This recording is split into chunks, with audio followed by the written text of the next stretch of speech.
Llegamos hoy, amigo oyente, al Salmo 39.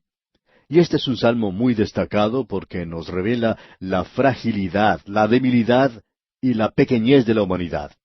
Revela también la vanidad de la existencia humana, como indica bien este salmo ante nosotros. Esa es la razón por la cual este salmo ha sido utilizado mucho en funerales, en entierros, y debemos decir que su uso es apropiado para esas ocasiones. Ha habido aquellos que lo han considerado como probablemente la elegía más hermosa de todo el Salterio. El decano Peroni decía que el cantor santo había reprimido por mucho tiempo sus sentimientos, y aun cuando muchos pensamientos se estaban agitando dentro de él no los podía expresar. Él no podía desnudar los pensamientos de su corazón ante las miradas rudas de un mundo indiferente, y él temía que al mencionar sus perplejidades, alguna palabra podía escapar de sus labios que le podía dar a los malvados ocasión de hablar mal contra Dios. Cuando por fin él es capaz de expresar su tremenda emoción, él habla a Dios y no a los hombres. Es como aquel que siente cuán desesperado es el problema de la vida, excepto cuando es visto bajo la luz de Dios. Y él habla de esta fragilidad y pecaminosidad, de esta debilidad y pequeñez de la humanidad con profunda convicción. Y hablando honradamente debemos decir que la vida humana es sin duda alguna el fracaso más grande en el universo de Dios. Y aparte de la relación con Dios, amigo oyente, es algo sin sentido. Todo es vanidad. Y lo que usted tiene que decir debajo del sol, sin el Hijo de Dios, bueno, no tiene ningún sentido. Ahora notemos algo nuevo en este salmo. Es un salmo de David, por supuesto, pero es al músico principal, a Jedutún. Ahora, ¿quién es ese Jedutún? Bien, este es un salmo aparentemente dedicado a este hombre. Quizá él fue quien escribió la música, por lo menos fue alguien que la ejecutaba, es decir, él era uno de los 3 directores de música o directores de coro que estaban trabajando en conexión con la adoración de Israel. Asaf era el otro, y el otro era Emán. En otras palabras, David, quien era el dulce cantor de Israel, se había asociado con estos hombres. Notemos ahora en este salmo lo siguiente, esto es algo hermoso, muy bello. Él dijo aquí en el versículo 1 del Salmo 39, yo dije, atenderé a mis caminos, para no pecar con mi lengua. Guardaré mi boca con freno, en tanto que el impío esté delante de mí. David decía, este es un tema del cual yo no quisiera hablar con el hombre del mundo. Él no llegaría a comprenderlo correctamente. Así es que David dice, yo he sellado mis labios. Luego dice en el versículo 2, enmudecí con silencio, me callé aún respecto de lo bueno, y se agravó mi dolor.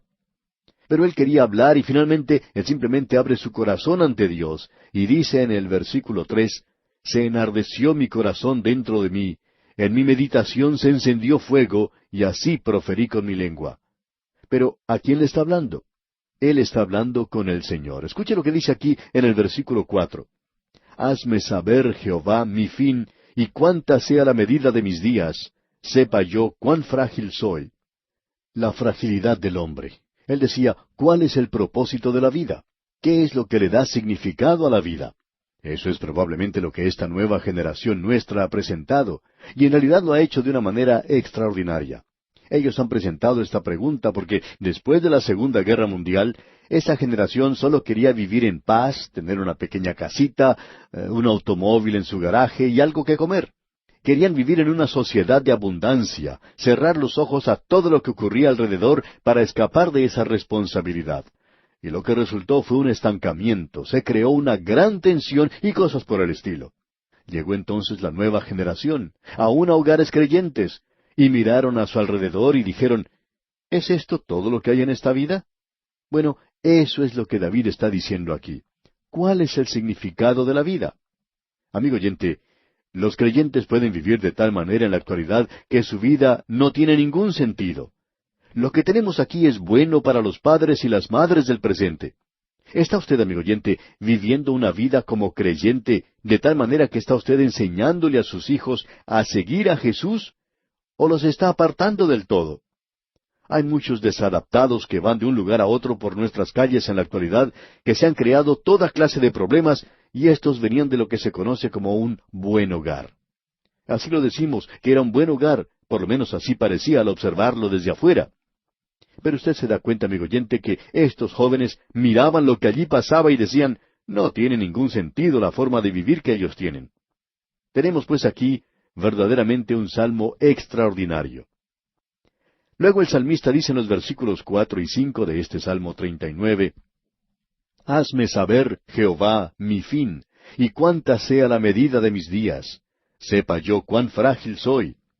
He aquí, diste a mis días término corto, y mi edad es como nada delante de ti. Ciertamente es completa vanidad todo hombre que vive. Sela. Eso quiere decir, pare, mire, escuche, como ya hemos dicho anteriormente. Piense pues en esto, amigo oyente. La brevedad de la vida humana aquí nos debería decir algo. En realidad, si esta vida aquí en la tierra fuera todo, hablando honestamente, yo debería decir que esta vida es un fracaso colosal. Hubiera preferido haber sido un dinosaurio o algún árbol de pino gigantesco y permanecer allí por algún tiempo. Permítanos decirle, amigo oyente, que si esta vida es todo, la vida del hombre es demasiado corta, según lo que dice el salmista. En el versículo 6 el salmista dice, Ciertamente como una sombra es el hombre, ciertamente en vano se afana. William Thackeray, quien era un creyente, escribió una novela llamada La Feria de las Vanidades. Es una sátira brillante en la que un pequeño grupo de personas, una pequeña camarilla, al haber alcanzado su estado simbólico ideal, interpretaban sus pequeños papeles, cometían sus pequeños pecados que en realidad eran una hediondez al cielo. Ellos vivían y morían y tenían sus pequeñas cosas, sus riñas y cosas por el estilo. Y así es la vida, amigo oyente. Debemos, pues, repetir lo que dice el versículo 6.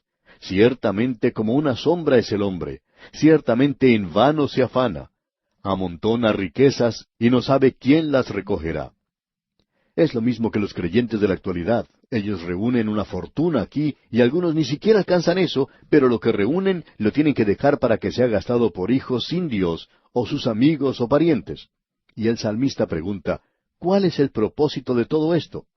Escuche lo que dice en el versículo 7. Y ahora, Señor, ¿qué esperaré? Mi esperanza está en ti. Ahora él se ha vuelto hacia Dios. Amigo oyente, si usted no se vuelve hacia Él, usted no va a hallar ningún significado en esta vida. Debemos advertirle eso. Escuche ahora lo que dice el versículo 8. Líbrame de todas mis transgresiones. No me pongas por escarnio del insensato. David está diciendo, yo quiero ser un buen ejemplo. Y continúa en el versículo 9, enmudecí, no abrí mi boca, porque tú lo hiciste. Él dice, yo no quería expresar mis pensamientos a la multitud. Ellos son un poco pesimistas, ¿no es verdad? Él dice en el versículo 10, quita de sobre mí tu plaga, estoy consumido bajo los golpes de tu mano. Él estaba sintiendo la disciplina de Dios en su vida, y eso tenía un propósito. Amigo oyente, nosotros hoy necesitamos tener una perspectiva de la vida que sea exacta. La tumba no es el objetivo de la vida. Cuando se dijo, polvo eres y al polvo serás tornado, no se estaba refiriendo al alma.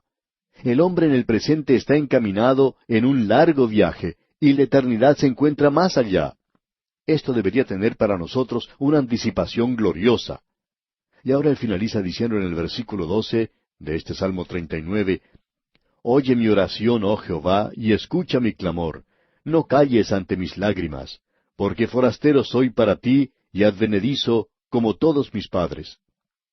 Aquí yo soy sencillamente un peregrino, un extraño.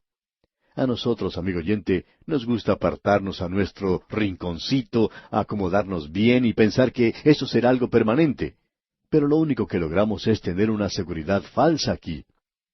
Debemos decirle, amigo oyente, que lo mejor que podemos ser aquí es ser peregrinos, unos extraños en este lugar, y así es como debemos vivir nuestra vida, como un peregrino, un extraño en este mundo. Nosotros estamos andando, estamos buscando una ciudad cuyo constructor es Dios. Qué bueno es tener esa esperanza en el presente. Y el salmista dice, mi esperanza está en ti. Escuche lo que dice en el versículo 13. Déjame y tomaré fuerzas, antes que vaya y perezca. Él dice, déjame que viva mi vida aquí de tal manera que yo cause en los hombres y las mujeres que me rodean el pensar acerca de la eternidad. De esta manera no causaré que una generación se convierta en desadaptados. De esa manera no causaré que los hombres se aparten de Dios hoy, sino que provocaré que ellos se dirijan a Dios. En nuestro día escuchamos que se habla mucho de nuestro testimonio personal, Pero ¿qué podemos decir acerca de nuestras vidas? ¿Está la gente buscando a Dios debido a la forma en que estamos viviendo? ¿O se están apartando ellos de Dios? Estamos seguros que usted, amigo oyente, está haciendo una cosa o la otra. Bueno, debemos seguir adelante en nuestro estudio y este es un salmo magnífico, ¿no le parece? Llegamos ahora al Salmo 40. Tenemos aquí dos salmos mesiánicos que concluyen con esta sección ante nosotros. Es la primera sección, la sección del Génesis, donde encontramos salmos maravillosos. Y la razón por la cual son llamados salmos mesiánicos es porque así son citados en el Nuevo Testamento, y eso hace de este salmo algo de importancia en especial, podemos añadir. Permítanos leer el primer versículo de este Salmo 40. Pacientemente esperé a Jehová, y se inclinó a mí, y oyó mi clamor. Este es el salmo apropiado para seguir al 39. Todos estos salmos están unidos, es decir, tenemos una sección que finaliza con el 39, pero aquí tenemos una continuidad que sigue a través de los otros salmos, y hay aquellos que opinan que esta es simplemente la experiencia de David y que describe su huida de Absalón. Pensamos que eso es correcto en lo que a eso se refiere, pero tenemos aquí un salmo que es citado en el Nuevo Testamento, citado allá en la Epístola a los Hebreos de una forma muy destacada. Encontramos aquí que el salmista celebra en alabanza y agradecimiento la resurrección, el triunfo y la ascensión. ¿Quién hace eso? El Señor Jesucristo mismo. Este es verdaderamente un salmo mesiánico y como hemos dicho ya, así es citado. Celebra su resurrección, su triunfo y su ascensión. Esto revela que la muerte de Cristo no fue en realidad una derrota para nada, sino que por el contrario fue una gran victoria. Ahora él dice aquí en el versículo 1 del Salmo 40, pacientemente esperé a Jehová, y se inclinó a mí y oyó mi clamor. Ese era un clamor que venía desde la cruz, digamos de paso. Y ahora el versículo 2 dice, y me hizo sacar del pozo de la desesperación, del lodo cenagoso, puso mis pies sobre peña y enderezó mis pasos. El pozo de la desesperación, dice aquí. Se le llama el pozo de la destrucción y un lugar de agonía y muerte, el lugar a donde él fue. Y usted y yo, amigo oyente, no nos podemos imaginar siquiera lo terrible que fue en realidad la muerte de Cristo. Ahora, en la primera parte del versículo 3 de este Salmo 40, él dice, puso luego en mi boca cántico nuevo, alabanza a nuestro Dios. Nuevamente se menciona aquí ese cántico nuevo. Ese es el cántico de redención, como ya hemos visto. Leamos otra vez el versículo 3 en todo su contenido. Puso luego en mi boca cántico nuevo, alabanza a nuestro Dios. Verán esto muchos y temerán y confiarán en Jehová. Ahora, ¿qué es lo que ellos van a ver? Ellos verán la muerte y la resurrección del Señor Jesucristo. Notemos lo que dice ahora en el versículo 4. Bienaventurado el hombre que puso en Jehová su confianza, y no mira a los soberbios, ni a los que se desvían tras la mentira. Bienaventurado el hombre que puso en Jehová su confianza. Nuestro Señor Jesucristo fue un ejemplo de eso, podemos afirmar. Luego él dice en la primera parte del versículo 5, has aumentado, oh Jehová Dios mío, tus maravillas, y tus pensamientos para con nosotros. Dios ha revelado lo que Él piensa de nosotros al enviar a su Hijo a morir en la cruz. Ahora, en este pequeño mundo nuestro, hay personas que están discutiendo si hay vida en otros planetas o si existe otras clases de criaturas. Ahora, permítanos expresar nuestra opinión, y aunque no somos expertos, por supuesto, en un campo como este, creemos que no están habitados. Pero una cosa podemos garantizar, y es que en ninguno de esos planetas en el espacio hay una cruz. Aquí es donde Él puso una cruz, y lo hizo ¿por qué? Pues bien, repasemos el versículo 5 en todo su contenido. Has aumentado, oh Jehová Dios mío, tus maravillas, y tus pensamientos para con nosotros, no es posible contarlos ante ti. Si yo anunciare y hablare de ellos, no pueden ser enumerados. Pero él va a declarar uno de ellos ahora, y este es el que es citado allá en el libro de Hebreos. Permítanos leer ahora los versículos 6 al 9 de este Salmo 40. Sacrificio y ofrenda no te agrada, has abierto mis oídos, holocausto y expiación no has demandado. Entonces dije, he aquí vengo, en el rollo del libro está escrito de mí. El hacer tu voluntad, Dios mío, me ha agradado, y tu ley está en medio de mi corazón. He anunciado justicia en grande congregación.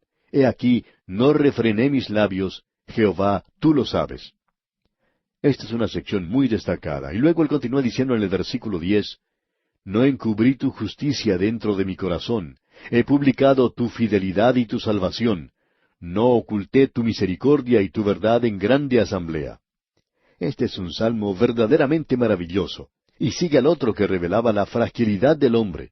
Revela el hecho de que cuando Él vino a este mundo, se nos dice en el versículo 6, sacrificio y ofrenda no te agrada. Has abierto mis oídos.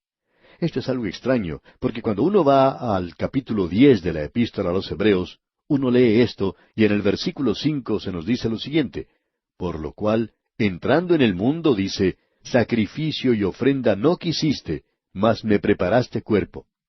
Este es un salmo verdaderamente maravilloso, y sigue al otro que revelaba la fragilidad del hombre. Revela el hecho de que cuando Él vino a este mundo, se nos dice en el versículo 6, sacrificio y ofrenda no te agrada. Has abierto mis oídos. Esto es algo extraño, porque cuando uno va al capítulo 10 de la Epístola a los Hebreos, uno lee esto, y en el versículo 5 se nos dice lo siguiente, por lo cual, entrando en el mundo, dice, sacrificio y ofrenda no quisiste, mas me preparaste cuerpo. Ahora, ¿qué es esto que dice? ¿Se ha cometido acaso una equivocación aquí? Y va a haber personas que digan, aquí se ha cometido un error, tenemos una contradicción en la Biblia, esto no se ha citado de manera correcta. El Espíritu Santo lo escribió, amigo oyente, y el Espíritu Santo tiene el derecho de cambiar su propia escritura. Pero siempre notamos que existe un propósito para ello. Quisiéramos que usted note algo aquí que creemos es maravilloso. Usted recordará que cuando leíamos allá el libro de Éxodo, en el capítulo 21 de aquel libro, se mencionaba una ley relacionada con los siervos y sus dueños. Si un hombre llegaba a ser esclavo de otro, al término de un período de ciertos años, no importa cuánto durara este esclavo podía salir libre. Pero supongamos que durante ese período él se enamora y se casa con una esclava, y a esa pareja más adelante le nacen hijos.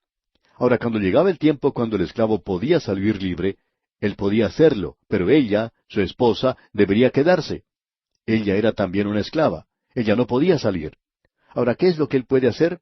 Bueno, si él decía, yo amo a mi esposa, no la voy a abandonar, entonces iba a su amo, y éste lo colocaba a él junto a la puerta contra un poste, y le horadaba, le perforaba la oreja con una lesna. Así es como se hacía entonces, y es algo muy interesante. Allá pues en el capítulo 21 de Éxodo, versículo 6, leemos, entonces su amo lo llevará ante los jueces, y le hará estar junto a la puerta o al poste, y su amo le horadará la oreja con lesna, y será su siervo para siempre. Ahora el salmista cuando cita esto dice, has abierto mis oídos. ¿Cristo vino a esta tierra y qué fue lo que hizo? ¿Que se le perforara su oído? No, amigo oyente, a Él le fue dado un cuerpo, Él tomó en sí mismo nuestra humanidad, Él se identificó con nosotros cuando se hizo siervo, y Él se hizo sacrificio. Sacrificio y ofrenda no te agrada. Dios no se deleitaba en los sacrificios del Antiguo Testamento. Estos estaban señalando hacia la venida del Señor Jesucristo. Notemos ahora algo más que se dice. Allá en Isaías capítulo 50, versículo 5 leemos, Jehová el Señor me abrió el oído, y yo no fui rebelde, ni me volví atrás. Y este versículo tiene relación con la humillación del siervo que bajó a este mundo. Esto es una profecía de eso. Ahora el Señor Jesucristo vino a esta tierra, Él vino a este mundo y fue a la cruz. Su oído no fue horadado, Él recibió un cuerpo, y ese cuerpo fue clavado en la cruz.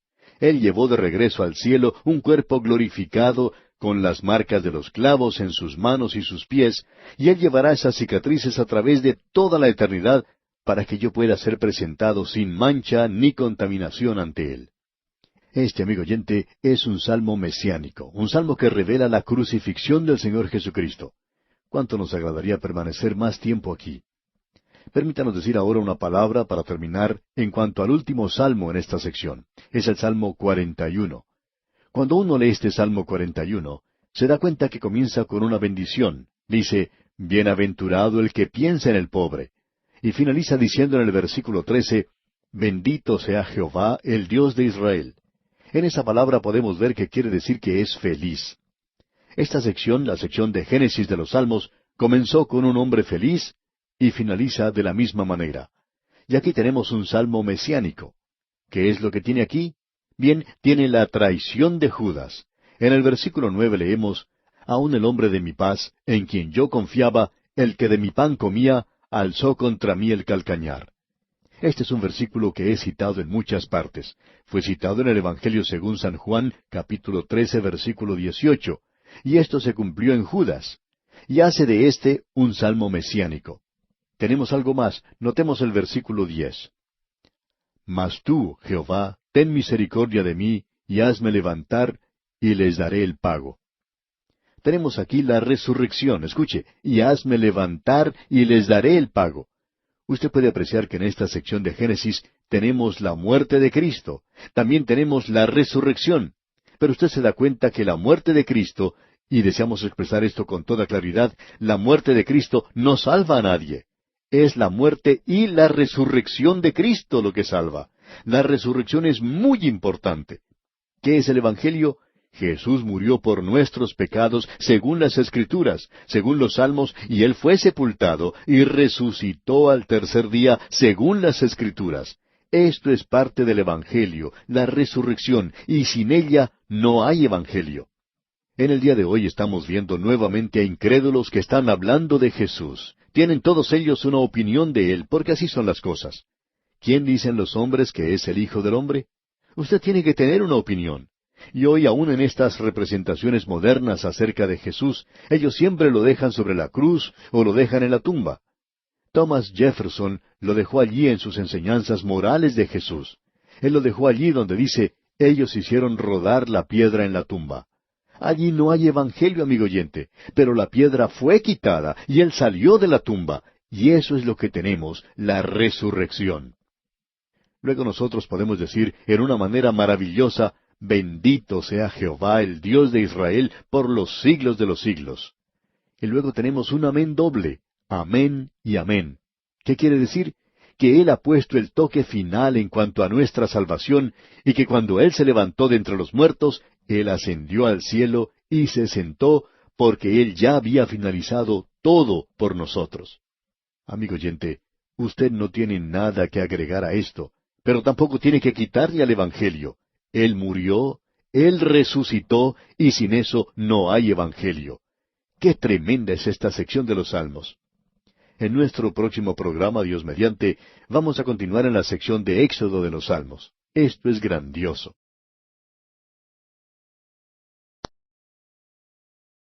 En este día, amigo oyente, llegamos en nuestro estudio del libro de los Salmos a una sección completamente nueva. Quizá usted recordará que al comienzo del libro de Salmos, en la introducción, mencionamos que este libro está dividido como el Pentateuco, es decir, los primeros 5 libros de la Biblia. Ya hemos recorrido la sección que corresponde al Génesis. La sección del Génesis estaba comprendida entre los Salmos 1 al 41, es decir, los primeros 41 salmos.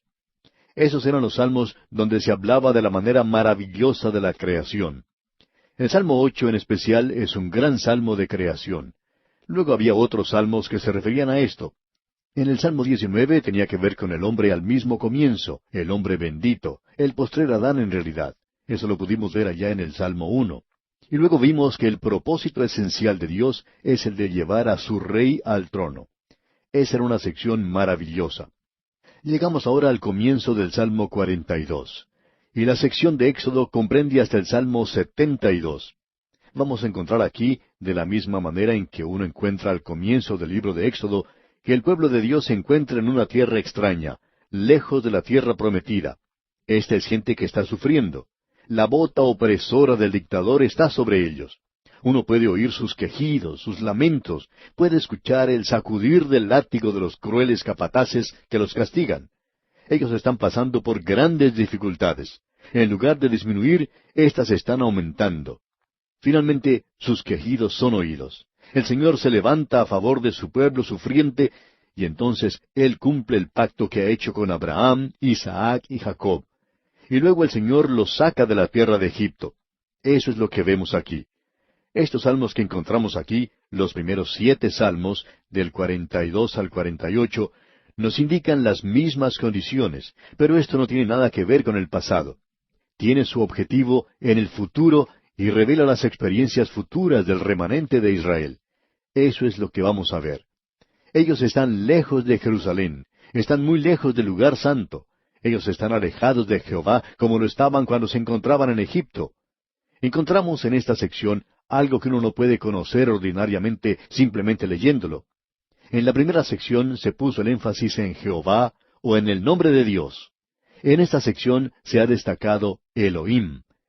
En la sección de Génesis se presenta unas 272 veces, y Elohim, el nombre de Dios, solamente unas 15 veces.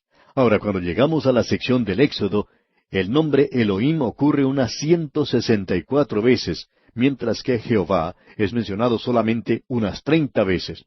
¿Por qué será esto? Jehová es el nombre de redención, el que cuida o guarda a Israel. Ellos están lejos de Dios, como podemos ver en la tierra de Egipto, y ellos también estarán alejados de Dios en la gran tribulación, en la primera parte de ella, por cierto. Tenemos entonces ante nosotros un interesante bosquejo. Tenemos en los primeros 3 salmos de esta sección del Éxodo que se refieren al tiempo de la gran tribulación. El libro de Éxodo comienza cuando los hijos de Israel se encontraban en Egipto bajo el dominio de Faraón. Y aquí en esta sección, por cierto que se presenta el Anticristo, y nosotros vamos a poder apreciar esto. En el Salmo 43 vemos la mención del Anticristo, y ellos están lamentando a causa de la opresión del enemigo. Luego los encontramos clamando a Dios para que los libere, y luego la liberación es un hecho en la vida del pueblo. En el Salmo 45 encontramos un gran salmo del milenio del Señor Jesucristo, quien llega a reinar en este mundo y todo lo demás. Y vamos a enfocar nuestra atención en eso cuando leamos este salmo. Esa es la razón por la cual creemos que hay 2 cosas que son muy importantes de notar de parte del pueblo de Dios. Una de ellas es que la interpretación primordial, fundamental, es que estos salmos tienen su aplicación a la nación de Israel, y que miran hacia el futuro a una época de dificultades. Esto tiene mucho significado para ellos. Eso es algo que nosotros necesitamos saber y necesitamos destacar. Es por eso que debemos tener mucho cuidado cuando a veces sacamos algún versículo de un salmo de la forma en que éste se puede aplicar a nosotros mismos. Creemos que todo esto se puede aplicar a nosotros en el presente, y creemos que en esta sección muchos de los hijos de Dios que se encuentran pasando por dificultades en el presente pueden encontrar consuelo y solaz. Estos salmos, por tanto, deberían tener mucho más significado para los hijos de Dios en el presente. Creemos que necesitamos mirar más esta sección. Ahora, en esta sección usted encuentra la ruina y la redención de Israel, lo que ocurre en los últimos días. Y en esta sección vamos a ver que David no escribe tantos salmos como lo hizo antes. Él escribió 19 de ellos, y 7 de los salmos fueron escritos por los hijos de Coré, y todos ellos forman un cuadro profético de Israel en los últimos días. Con esa clase de introducción preliminar a esta sección, llegamos entonces al Salmo 42, en el cual encontramos el lamento del remanente en los últimos días del período de la gran tribulación, y eso se puede aplicar a los redimidos de todas las épocas. Creemos que deberíamos agregar algo más aquí.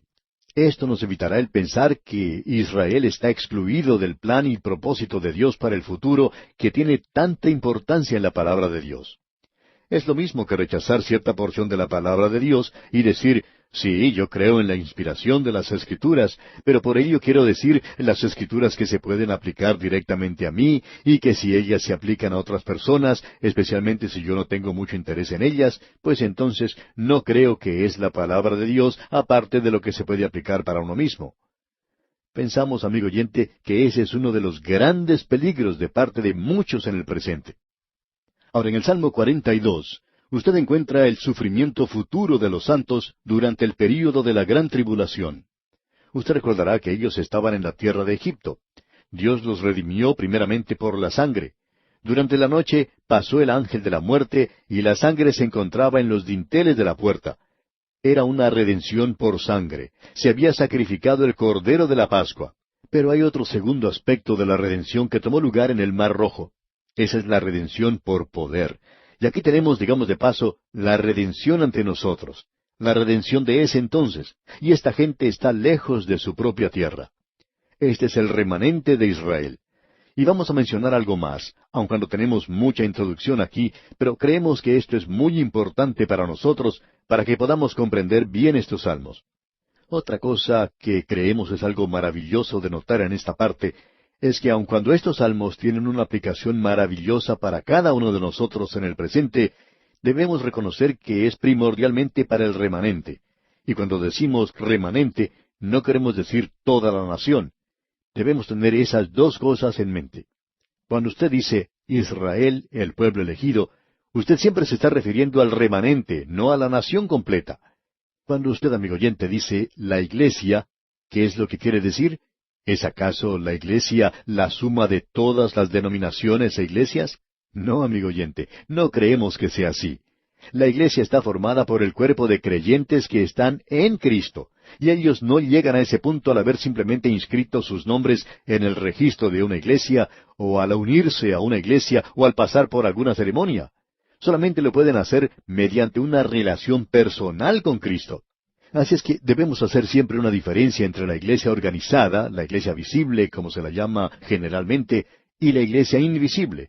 Siempre hemos dicho que la iglesia invisible era demasiado invisible los domingos por la mañana y en los cultos a mitad de semana. Muchas personas pensaban que esa era la iglesia invisible. Pero la iglesia invisible es en realidad la que se ve. Creemos que uno nota eso cuando estudia la palabra de Dios. La palabra de Dios es como un campo radioactivo, y si uno quiere saber si existe uranio, por ejemplo, en algún lugar, uno usa un detector Geiger. Y si uno quiere saber si una persona es genuina, pues hay que utilizar la palabra de Dios como un detector, y de esa manera puede uno darse cuenta si lo es. Si no lo es, nada sucede. Pero si esas personas se interesan en la palabra de Dios, y la aguja en el detector Geiger comienza a agitarse de un lado a otro, ellos quieren conocer la palabra de Dios, y entonces decimos, allí hay verdaderamente un Hijo de Dios que ha renacido. Usted puede darse cuenta que esa es una buena regla para seguir. Así es que estamos hablando aquí entonces acerca del remanente. Y este salmo es otro salmo masquil. Eso quiere decir un salmo de instrucción, un salmo de enseñanza, y es de los hijos de Coré. Usted recordará que Coré fue el promotor de una rebelión, y él era el bisnieto de Leví, y Dios lo ajustició a causa de la rebelión que él promovió contra Moisés y Aarón. Pero usted se puede dar cuenta de que eso no cayó también sobre sus hijos. En el libro de Números vemos que Dios dejó bien en claro que ese juicio no cayera sobre los hijos de Coré, y por tanto los tenemos aquí a ellos solos. Ellos son quienes escribieron estos salmos, y son bastante maravillosos. Usted puede notar que al comenzar la lectura de este salmo, tenemos aquí un cuadro profético del período de la gran tribulación. Leamos los primeros dos versículos de este Salmo 42. Como el ciervo brama por las corrientes de las aguas, así clama por ti, oh Dios, el alma mía. Mi alma tiene sed de Dios, del Dios vivo. ¿Cuándo vendré y me presentaré delante de Dios? Bien, no deseamos regresar nuevamente a Egipto. Quisiéramos mirar hacia el futuro porque llegará un tiempo cuando esta gente nuevamente estará fuera de su tierra, y esa es la creencia que mantienen varios expositores de la Biblia del presente. Son personas excelentes, podemos afirmar. Ellos creen que el actual regreso del pueblo de Israel a su tierra puede culminar con una nueva dispersión, y que ellos serán expulsados de su tierra nuevamente, quizá aún en nuestros propios días. No sabemos eso, pero queremos decir lo siguiente. El remanente santo de Israel está fuera de su tierra. Muy pocos de ellos han regresado a su país, y uno encuentra que en ese país existen dos grupos. Está el que uno puede llamar el judío ortodoxo, esperando la llegada del Mesías, esperando que Él venga, deseando reedificar el templo. Y uno puede encontrar otro grupo que no tiene ningún interés en eso, quienes dicen que esos días ya han pasado. Hemos comenzado una nueva era, ahora tenemos que preocuparnos de Egipto y esto y lo otro. Los árabes constituyen nuestro gran problema. Permítanos decir aquí, amigo oyente, que el remanente santo de Israel, el pueblo de Dios, tiene una ansia de Dios. Y eso es un cuadro de David, es un buen cuadro de él, y también es un buen cuadro de cualquier época. Opinamos que David podría haber dicho fácilmente estas palabras cuando se encontraba en una cueva mirando hacia el valle. Él escucha a los cazadores hablando a sus perros, y en unos minutos él puede escuchar el crujir de las ramas debajo. Y los hombres de David que están de guardia se ponen alerta, y de pronto aparece en un claro donde hay una vertiente de agua a la puerta de la cueva en la cual se encuentra David, aparece un pequeño ciervo. Este animalito está con su boca llena de espuma, tiene tanta sed, sus costados están mojados de transpiración. Se acerca al agua y bebe profundamente. Luego espera un momento, sumerge su cabeza una vez más y sigue bebiendo. Por eso es que el salmista podía decir aquí en el versículo 1, como el ciervo brama por las corrientes de las aguas, así clama por ti, oh Dios, el alma mía. ¿Es así como se siente usted acerca de él, amigo oyente? Uno escucha tanto hablar que uno es muy legalista, y si guarda los 10 mandamientos, usted está agradando a Dios. Amigo oyente, el hombre en la actualidad está alejado de Dios. Necesita mucho más que los 10 mandamientos. Los 10 mandamientos simplemente nos muestran que somos pecadores. Pero nosotros estamos alejados, en rebelión contra Dios. Nosotros no solo no tenemos ningún deseo por Él, sino que tampoco tenemos ninguna capacidad para Él. Por eso es que necesitamos nacer de nuevo. Debemos ser traídos nuevamente a la familia de Dios y llevados al lugar donde podamos decir, no simplemente citando un versículo de la Escritura, sino algo que salga de nuestros propios corazones. Poder decir, como el ciervo brama por las corrientes de las aguas, así clama por ti, oh Dios, el alma mía. Esto tendrá mucho significado en aquel día para este remanente apartado de Dios y lejos de su tierra, y es significativo ahora mismo para muchos de los hijos de Dios. Escucha ahora lo que dice el salmista. Este es el remanente y habrá mucho dolor y sufrimiento en la tierra de Egipto. Leamos el versículo 3 de este Salmo 42. Fueron mis lágrimas mi pan de día y de noche, mientras me dicen todos los días, ¿dónde está tu Dios? Eso es lo que ellos van a decir en el período de la gran tribulación. ¿Dónde está tu Dios? ¿Cuándo va a llegar el Mesías? ¿Dónde está la señal de su venida? Todas las cosas continuaban como estaban. Y en el versículo 5 leemos, ¿por qué te abates, oh alma mía, y te turbas dentro de mí? Espera en Dios, porque aún he de alabarle, salvación mía y Dios mío. Y esta es la esperanza. Escuche luego su clamor aquí en los versículos 6 y 7. Dios mío, mi alma está abatida en mí. Me acordaré por tanto de ti desde la tierra del Jordán y de los hermonitas desde el monte de Misar. Un abismo llama a otro a la voz de tus cascadas. Todas tus ondas y tus olas han pasado sobre mí. Esas son las mismas palabras que Jonás utilizó en su oración. Jonás había descendido a las fauces de la muerte. Esta gente pensará que en este punto todo se habrá acabado, que ellos serán destruidos en este período. Pero Dios vendrá, Dios libertará. Se nos dicen los versículos 8 y 9 de este Salmo 42, pero de día mandará Jehová su misericordia, y de noche su cántico estará conmigo, y mi oración al Dios de mi vida. Diré a Dios, roca mía, ¿por qué te has olvidado de mí? ¿Por qué andaré yo enlutado por la opresión del enemigo? ¿Se siente usted, amigo oyente, de esa manera algunas veces? De seguro que muchos de nosotros hacemos eso. Pero Él no hace eso. En el versículo 11 termina diciendo, ¿por qué te abates, oh alma mía, y por qué te turbas dentro de mí? Espera en Dios, porque aún he de alabarle, salvación mía y Dios mío. En un momento desesperado, él se vuelve hacia Dios. La ayuda no viene del este, ni del oeste, ni del sur. Mi salvación viene de Jehová, quien hizo los cielos y la tierra. Y llegamos ahora al Salmo 43. Leamos el primer versículo. Júzgame, oh Dios, y defiende mi causa. Líbrame de gente impía y del hombre engañoso e inicuo. Usted se puede dar cuenta que el anticristo está vivo. Él hace un pacto con esta gente y lo quebranta a mitad de la semana, según se nos dice. Y este es su clamor: líbrame del hombre engañoso e inicuo. ¿Sabe, amigo oyente? Yo he hecho esa oración en el día de hoy. No sé si habremos llegado a ese punto en el presente, pero yo digo, oh Dios, no permitas que un dictador se levante en nuestra nación. No permitas que yo tenga que sufrir bajo un dictador. Existe ese gran peligro en el presente, ¿sabe usted? Nosotros necesitamos orar a Dios de la misma manera en que lo hizo esta gente. Líbrame de gente impía y del hombre engañoso e inicuo. Por cierto que no quiero que una persona como esta gobierne sobre mí. Hemos tenido bastante de ellos en la historia. Tememos que la situación de nuestras naciones en el presente es tal a causa del liderazgo que tienen y a causa de los problemas internos que sufren. Escucha ahora lo que él dice en la primera parte del versículo 3. Envía tu luz y tu verdad, éstas me guiarán.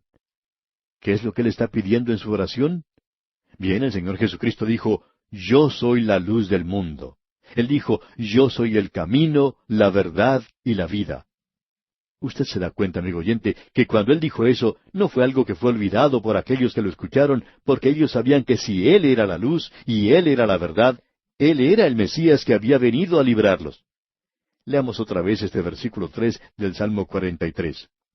Envía tu luz y tu verdad, éstas me guiarán. Me conducirán a tu santo monte y a tus moradas. Él quiere regresar a Jerusalén. Él quiere regresar y adorar en el templo y regresar nuevamente a Dios. Él fue enseñado que él debía adorar a Dios. Y ahora el versículo 5 nos dice, ¿por qué te abates, oh alma mía, y por qué te turbas dentro de mí? Espera en Dios, porque aún he de alabarle, salvación mía y Dios mío. En su desesperación, él se vuelve nuevamente hacia Dios. Espera en Dios, porque aún he de alabarle, salvación mía y Dios mío. Y llegamos ahora a otro salmo masquil. Este es un salmo de instrucción y es de los hijos de Coré. Escuche lo que dice el versículo 1 del Salmo 44. Oh Dios, con nuestros oídos hemos oído, nuestros padres nos han contado la obra que hiciste en sus días, en los tiempos antiguos. Usted puede recordar que Gedeón hizo referencia a eso. Él le dijo al ángel del Señor, nuestros padres nos dijeron que así era como habían sido librados, pero nosotros no somos librados. Y en aquel día regresarán a esto y ellos harán referencia a lo que aquí dice, y ellos estarán al borde de ser librados nuevamente por Dios. Dios nuevamente llegará a formar parte de la historia, amigo oyente, y escuche lo que dice el versículo 2. Tú con tu mano echaste las naciones y los plantaste a ellos, afligiste a los pueblos y los arrojaste. Él tuvo que hacer eso para poder poner este pueblo en esa tierra. Escuche lo que dice ahora el versículo 3. Porque no se apoderaron de la tierra por su espada, ni su brazo los libró, sino tu diestra y tu brazo y la luz de tu rostro, porque te complaciste en ellos. Y esa diestra es el brazo poderoso de Dios en salvación, revelado hace más de 2000 años, y que aún será revelado otra vez. Esta es la liberación, como usted puede apreciar, que tuvo lugar en el Mar Rojo, y los llevó a ellos a la tierra prometida. Leamos una vez más el versículo 3 de este Salmo 44, que dice, Porque no se apoderaron de la tierra por su espada, ni su brazo los libró, sino tu diestra y tu brazo y la luz de tu rostro, porque te complaciste en ellos. Y luego tenemos el clamor que sale del corazón de él. Escuche lo que dice el versículo 4. Tú, oh Dios, eres mi Rey. Manda salvación a Jacob. Ojalá que todos comprendamos de qué es que estamos hablando aquí. Jacob es la nación de Israel. Cuando estamos hablando acerca de un rey, estamos hablando de su rey, el rey de ellos. Y aquí hay una aplicación para nosotros, pero debemos guardar esto en la debida perspectiva, y eso hará que tenga mucho mayor significado para nosotros. Y aquí nos detenemos por hoy, amigo oyente, y contamos con su muy valiosa atención en nuestro próximo programa, cuando proseguiremos el estudio de este maravilloso libro de los Salmos.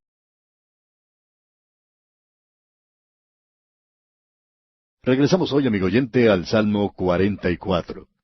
Y como indicamos en nuestro programa anterior, en este Salmo maravilloso, escuchamos a Israel durante la gran tribulación llamando a Dios para que los libre, de la misma manera que lo hicieron en Egipto en el pasado. Y finaliza con un clamor para redimir y nos da la introducción al Salmo 45, uno de los grandes salmos mesiánicos y uno de los puntos culminantes de la palabra de Dios. A todo esto regresamos en el día de hoy, así es que comencemos a leer algo en el Salmo 44. Usted recordará que los hijos de Israel hicieron de la misma manera que lo había hecho Gedeón cuando dijo, ¿dónde está el Señor que hará milagros para nosotros, del cual nuestros padres nos dijeron? Bien, en la gran tribulación ellos pensarán que quizá Dios se ha olvidado de ellos, pero Él no los ha olvidado. Y usted encontrará en la parte central de este salmo que ellos no solo miran hacia atrás, sino que también miran hacia el futuro con una gran fe. Créanos, amigo oyente, esta es una gran fe, especialmente en la época de la gran tribulación. Ellos lo reclaman como su propio rey, aun cuando en esta época no había llegado. Veamos pues los versículos 4 al 6 de este Salmo 44. Tú, oh Dios, eres mi Rey, manda salvación a Jacob. Por medio de ti sacudiremos a nuestros enemigos. En tu nombre hollaremos a nuestros adversarios. Porque no confiaré en mi arco, ni mi espada me salvará. En aquel día, el remanente piadoso está pidiendo venganza. Ellos se encuentran bajo la ley y tenían el derecho de hacer eso. Nosotros en el día de hoy debemos orar por aquellos que nos usan engañosamente. En realidad, a nosotros se nos ha indicado que debemos amar a nuestros enemigos. Y debemos decir que esa es una cosa bastante difícil de hacer. Pero lo que podemos hacer es entregarlos a ellos, al Señor. Él nos ha dicho, no os venguéis. ¿Por qué? Porque nosotros debemos entregarlos a Él, porque Él dice que Él es quien pagará. Pensamos que es necesario entregar muchas personas al Señor, ponerlos a ellos en sus manos, no solo para la salvación, no solo al pueblo de Dios, sino a aquellos que en el día de hoy nos están causando problemas. Ahora no deseamos que nos entienda mal, amigo oyente, pero esto no es a causa de un perjuicio personal, sino que nos estamos refiriendo a aquellos que están tratando de estorbar la predicación de la palabra de Dios. Es algo terrible en el presente tratar de enlodar el nombre de un hombre o una mujer que tiene una posición firme a favor de Dios. Creemos que usted debe tener mucho cuidado antes de criticar a su pastor. Usted tiene que estar bien seguro que lo que está diciendo es la verdad, porque para algunas personas él representa la causa de Dios en este mundo. Y ellos juzgarán a Dios mayormente por lo que Él les está diciendo. Creemos que esa es la razón por la cual muchos jóvenes en la actualidad se han apartado de la Biblia y de la iglesia, porque ellos pertenecían a un hogar donde tenían padres creyentes, y esos padres creyentes criticaban al predicador todos los domingos. Y créanos, amigo oyente, eso se hace agotador. Eso es algo duro de roer. La mayoría de los predicadores somos realmente duros, y al presente muchos que no tenemos buen sabor reconocemos eso. Pero está mal el desacreditar a un hombre que está predicando la palabra de Dios. Así es que aquí vemos que ellos están pidiéndole a Dios que intervenga. Sigamos avanzando en este salmo y para ello vamos a dirigirnos a la parte final del salmo. En el versículo 22 vemos que ellos se encuentran en dificultades tremendas. Los vemos pasando por una época de muchos problemas. El enemigo está furioso contra ellos. Es ese pequeño cuerno mencionado por Daniel que está desgastando, por así decirlo, a los santos del Altísimo. Ellos están en grandes dificultades. Estos son santos judíos, digamos de paso. Ellos han sido advertidos ya que la guerra los va a subyugar y que también ellos no deben responder a esa lucha. Ellos deben rechazar la marca de la bestia y que ellos son muertos en gran número, y ellos están clamando a Dios. Opinamos que este es uno de los momentos más tenebrosos de toda la historia del mundo, y escuche lo que dice el versículo 22 de este Salmo 44. Pero por causa de ti nos matan cada día. Somos contados como ovejas para el matadero. Ese no es el cuadro actual de la iglesia, ¿verdad? Debemos decir que ellos también están sufriendo por amor de Cristo. Hay muchos que están pasando por una situación como esta, pero en su gran mayoría no creemos que la iglesia se encuentre en esta posición. La nación de Israel estará en esa posición, es decir, el remanente de la nación. Debemos dejar eso bien en claro. Estamos hablando del remanente, y cuando nos referimos a la iglesia, no estamos hablando del número total de los miembros de la iglesia o del número total de las iglesias. Ahora el versículo 23 dice, Despierta, ¿por qué duermes, Señor? Despierta, no te alejes para siempre. Tenemos aquí un clamor para que Dios se despierte, por así decirlo. Bueno, Dios no está dormido, amigo oyente. Es la desesperación en la que se encuentran lo que hace que ellos hagan esto. La época de los Macabeos, y esa es una época entre el Antiguo y el Nuevo Testamento, esta gente llegó al primer plano, digamos, de Israel. En esa época, a propósito, en lo que al pasado se refiere, era la ocasión cuando ellos sufrieron más que en cualquier otra oportunidad de su historia. Pero no es nada comparado con el período de la gran tribulación. En ese entonces, ellos tenían un grupo de sacerdotes que se llamaban los despertadores. Y ellos eran quienes clamaban a Dios y elevaban este clamor. Despierta, ¿por qué duermes, Señor? Y en aquel día pensaban como que Dios estuviera durmiendo. Pero Juan Hircano, uno de los macabeos principales, tenía esto que decir acerca de ellos. Él dijo, ¿está durmiendo la deidad? ¿No ha dicho la Escritura, he aquí no se adormecerá ni dormirá el que guarda a Israel? Y con eso, amigo oyente, se acabó ese grupo de los despertadores. Usted no tiene que pedirle a Dios que se despierte, amigo oyente, pero ciertamente hay épocas cuando uno siente como si debiera hacerlo. La gente de esta época pensaba así. Despierta, ¿por qué duermes, Señor? Bueno, Él no está dormido, Él está preparándose para actuar. Leamos ahora los versículos 23 al 26 de este Salmo 44. Despierta, ¿por qué duermes, Señor? Despierta, no te alejes para siempre. ¿Por qué escondes tu rostro y te olvidas de nuestra aflicción y de la opresión nuestra? Porque nuestra alma está agobiada hasta el polvo, y nuestro cuerpo está postrado hasta la tierra. Levántate para ayudarnos, y redímenos por causa de tu misericordia. Este es un clamor que sale del momento más tenebroso de la historia del mundo, y en esta oportunidad viene el Rey. Esta es la oportunidad cuando Él se abre camino, y eso nos lleva ahora al Salmo 45. Debemos decir de paso que este es un salmo mesiánico, ya que así es citado en el Nuevo Testamento. Es un salmo de los hijos de Coré, y también es un salmo al músico principal sobre lirios. Este es un cuadro de Cristo como el Mesías. Él es el lirio de los valles, así como también la rosa de Sarón. El Tárgumes, una paráfrasis en arameo de una porción del Antiguo Testamento, dice aquí al traducir esto: Tu hermosura, oh Rey Mesías, es mayor que la de los hijos de los hombres. Al llegar aquí al Salmo 45, nos encontramos con un salmo verdaderamente maravilloso. Y aquí vamos a permanecer por el resto del tiempo que tenemos en el día de hoy. Este salmo habla de la segunda venida de Cristo, y aquí cambia el tono de los salmos. Hasta este punto ha estado refiriéndose a este pueblo en tribulación. Ahora mira hacia el futuro y habla de su advenimiento en gloria, de su venida como Rey, de la misma manera en que uno lo puede leer allá en el capítulo 19 de Apocalipsis. El Señor Jesús también hizo referencia a esto, y esta es la esperanza del mundo. Ahora el versículo 2 de este Salmo 45 nos dice: Eres el más hermoso de los hijos de los hombres, la gracia se derramó en tus labios. Por tanto, Dios te ha bendecido para siempre. Aquí es donde el Tárgumes dice: Tu hermosura, oh Rey Mesías, es mayor que la de los hijos de los hombres. El Señor Jesucristo dijo proféticamente en el Cantar de los Cantares: Yo soy la rosa de Sarón y el lirio de los valles. Y usted recuerda que cuando Él estuvo aquí, Él dijo: Considerad los lirios del campo. Y cuando usted está pensando en los lirios del campo, usted lo considera a Él, debemos mencionar. Y eso es lo que hacemos en este salmo que tenemos ante nosotros. Escuche pues lo que dice el primer versículo del Salmo 45.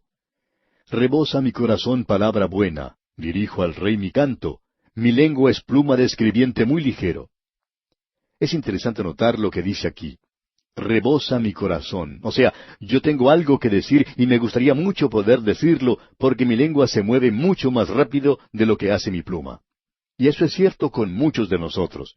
Quizá usted ha tenido la oportunidad de contarle algo a un amigo y lo escribe. Y luego al leer lo que ha escrito usted dice: ¿cómo me hubiera gustado decírselo personalmente? Y quizás sea más fácil hacerlo por medio del teléfono. Bueno, el salmista no podía aquí llamarnos por teléfono, así es que él nos da este Salmo 45. En los versículos 2 al 5, uno encuentra al Mesías, su persona y su poder. Luego tenemos al Mesías, su gobierno y su gloria, en los versículos 6 al 8. Luego uno tiene al Mesías, sus compañeros y su iglesia, en los versículos 9 al 17. Notemos ahora lo que dice aquí en el versículo 2 una vez más. Eres el más hermoso de los hijos de los hombres, la gracia se derramó en tus labios, por tanto, Dios te ha bendecido para siempre. Este salmo es muy hermoso y tiene que ver con el contemplar de una persona, y hoy el apóstol Pablo lo ha mencionado en su segunda epístola a los Corintios, capítulo 3, versículo 18, cuando dice: Por tanto, nosotros todos, mirando a cara descubierta como en un espejo la gloria del Señor, somos transformados de gloria en gloria. Necesitamos contemplarle a Él mucho más. Ahora le estamos contemplando a Él en este salmo, no como Salvador, sino como Rey. Leamos el versículo 3. Ciñe tu espada sobre el muslo, oh valiente, con tu gloria y con tu majestad. Aquí es donde Él da un paso adelante. Él se presenta no como Salvador, Él se está presentando como el Rey en su segunda venida. Creemos que necesitamos tener una perspectiva exacta de Cristo. Antes, usted recordará, ellos esperaban que el Mesías llegara con espada. Bueno, Él llegó sin espada. Usted recuerda lo que Él dijo cuando ocurrió su arresto. Él dijo: Vuelve tu espada a su lugar, porque todos los que tomen espada, a espada perecerán. Si necesitara ayuda, podría llamar a legiones de ángeles. Hoy esperamos al Mesías sin espada, trayendo nada más que paz. Pero cuando Él vuelva la segunda vez, los quebrantarás con vara de hierro, dice, como vasija de alfarero los desmenuzarás. Eso lo leemos allá en el Salmo 2, cuando Él viene por segunda vez. Y eso es citado varias veces en el Nuevo Testamento, en Apocalipsis, en relación con su segunda venida. Ahora, cuando Él regrese, Él va a hallar a este mundo en rebelión. El anticristo está en el poder y persiguiendo al pueblo de Dios, al remanente de Israel y a la gran compañía de gentiles que se han vuelto a Dios. Ahora, la gracia se derramó en tus labios. También hay condenación y juicio, pero aquí se dirige nuestra atención a esto. Creemos que debemos ser realistas y no idealistas. ¿De qué otra manera puede llegar Él al poder? Él tiene que llegar al poder porque la ira del Cordero se está mostrando contra un mundo que está en rebelión contra Él. Y se nos dice entonces en el versículo 4 de este Salmo 45, En tu gloria sé prosperado, cabalga sobre palabra de verdad, de humildad y de justicia, y tu diestra te enseñará cosas terribles. Notemos esto, Él está cabalgando hacia la victoria, y aquí tenemos su plataforma, verdad, humildad, justicia. Aquí tenemos los principios que forman su plataforma. ¿Conoce usted a algún candidato a ocupar un cargo político en la actualidad que esté utilizando estos tres principios en su plataforma? Bueno, por lo que dicen, no me parecen humildes a mí. Y la verdad nos preguntamos, ¿dónde estará? Ahora, la justicia, bueno, eso no es ningún motivo en el presente. Toda motivación en la actualidad es de no hacer lo justo, sino el de ser elegido. ¿Y cuánto necesitan nuestras naciones candidatos que hablen la verdad, que muestren un poco de humildad y que hagan las cosas con justicia? Y estos aquí son los principios eternos de su reino, y estos son principios duraderos. Ningún presidente, ni dictador, ni rey ha llegado al poder en una plataforma como esta en la historia del mundo. Y esa es la razón por la cual vemos que esto es el carácter de Cristo. Él es la verdad, sus palabras son verdaderas, pero Él ha sido hecho un mentiroso en el mundo nuestro. Pero todos los hombres son mentirosos y no Cristo. Y usted no va a escuchar que la verdad es presentada en los hombres del Congreso, o en los mercados, en los grandes complejos industriales, o en las universidades, o en los periódicos, o en la radio y la televisión. Todas las noticias que se escuchan en la actualidad tienen cierta oblicuidad. Y hay muchas iglesias que no mencionan la verdad en el presente. Él va a tomar el poder y va a llegar al poder en la plataforma de la verdad y la humildad. Y permítanos decirle, amigo oyente, que la humildad es algo que necesitamos hoy. Hay alguien que ha dicho, si usted quiere sorprender a todo el mundo, diga la verdad. Y es así como Él está llegando al poder. Y debemos decirle que será algo sorprendente. Ahora se nos dice aquí en el versículo 5 de este Salmo 45, tus saetas agudas, con que caerán pueblos debajo de ti, penetrarán en el corazón de los enemigos del rey. Este es un cuadro ahora de su venida a este mundo. Queremos que usted ahora note la siguiente sección. Se encuentra en los versículos 6 al 8, donde tenemos el gobierno y la gloria del Mesías. Este es el día de la coronación y es la clave de este salmo. En el versículo 6 leemos, Tu trono, oh Dios, es eterno y para siempre. Cetro de justicia es el cetro de tu reino. Él va a reinar en justicia. Todavía no hemos tenido eso. Lo que necesitamos en el mundo en la actualidad es un gobierno justo, y ese, amigo oyente, es Dios. El Señor Jesucristo dijo, Cuando el Hijo del Hombre venga en su gloria, y todos los santos ángeles con Él, entonces se sentará en su trono de gloria. Eso lo vemos allá en el Evangelio según San Mateo, capítulo 25, versículo 31. Y nosotros no vamos a tener paz en esta tierra hasta cuando llegue ese momento. Esa es la necesidad del mundo. El gobierno de Dios es eterno. Él es el ungido. ¿Ha notado usted cómo se refiere a Él aquí? El ungido quiere decir el Mesías, es decir, Cristo. No es un nombre, ese es su título oficial. Él llegó como profeta, Él es el mensajero y el mensaje de Dios. Eso habla del pasado. Él es hoy nuestro sumo sacerdote. Él está a la diestra de Dios en el presente y Él va a venir como Rey, como el Mesías. Eso es para el futuro. Ahora, en este salmo tenemos referencia al óleo de alegría. Él ha sido ungido con el óleo, aceite de alegría. Nosotros siempre pensamos de Él como un varón de dolores. Opinamos que él fue una de las personas más alegres que haya estado aquí en este mundo cuando estuvo en esta tierra. Notemos lo que dicen los versículos 7 y 8. Has amado la justicia y aborrecido la maldad. Por tanto, te ungió Dios, el Dios tuyo, con óleo de alegría más que a tus compañeros. Mirra, áloe y casia exhalan todos tus vestidos. Desde palacios de marfil te recrean. Él vino, amigo oyente, para que nuestro gozo fuera completo, cuando Él estuvo aquí en esta tierra. El escritor a los Hebreos nos dice en el capítulo 12, versículo 2, que por el gozo puesto delante de Él sufrió la cruz. Necesitamos regocijarnos en la iglesia. Israel en el desierto, es decir, Judá, que quiere decir alabanza, encabezó la marcha en el desierto. Y ellos se quejaban, se lamentaban, cantaban canciones tristes en el desierto, cuando deberían haber estado alabando a Dios. Y eso es lo que la iglesia debería estar haciendo hoy. Continuando ahora en este Salmo 45, en el versículo 9, tenemos una escena en la corte. Leamos. Hijas de reyes están entre tus ilustres. Está la reina a tu diestra con oro de Ofir. La iglesia no se menciona por nombre en el Antiguo Testamento. Siempre la vemos en símbolo o figura. Pensamos que la mayoría de las esposas, novias, del Antiguo Testamento son cuadros de Cristo. Así tenemos a Eva, por supuesto, y creemos que hay otras como ella. Ruth en el pequeño libro de Ruth. ¿Y quién es la reina aquí? Creemos que aquí tenemos un cuadro de la iglesia. Ella no es identificada, y Cristo levantará la iglesia al trono. Se nos dice en el versículo siguiente, el versículo 10, Oye, hija, y mira, e inclina tu oído. Olvida tu pueblo y la casa de tu padre. Bien, nosotros debemos dejar el mundo, no debemos amar al mundo. Somos salvados de este mundo.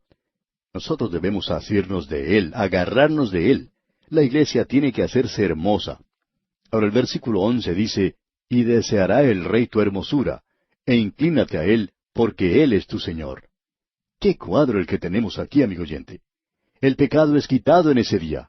Y luego llegamos al último versículo de este salmo, el versículo 17, y probablemente deberíamos decir aquí que nos hubiera gustado hablar mucho más de esto. Pero veamos el último versículo, el versículo 17. Haré perpetua la memoria de tu nombre en todas las generaciones, por lo cual te alabarán los pueblos eternamente y para siempre. Este es el reino milenario. El reino milenario continúa por la eternidad, luego de haber hecho algunos arreglos, después que Satanás haya sido liberado por un tiempo y más tarde arrojado al lago de fuego y azufre. Este es un salmo glorioso. Cuando uno lo ve desde una perspectiva, como lo hemos hecho en el día de hoy, amigo oyente, tiene un gran significado. Esperamos que usted lo haya podido apreciar de esta manera.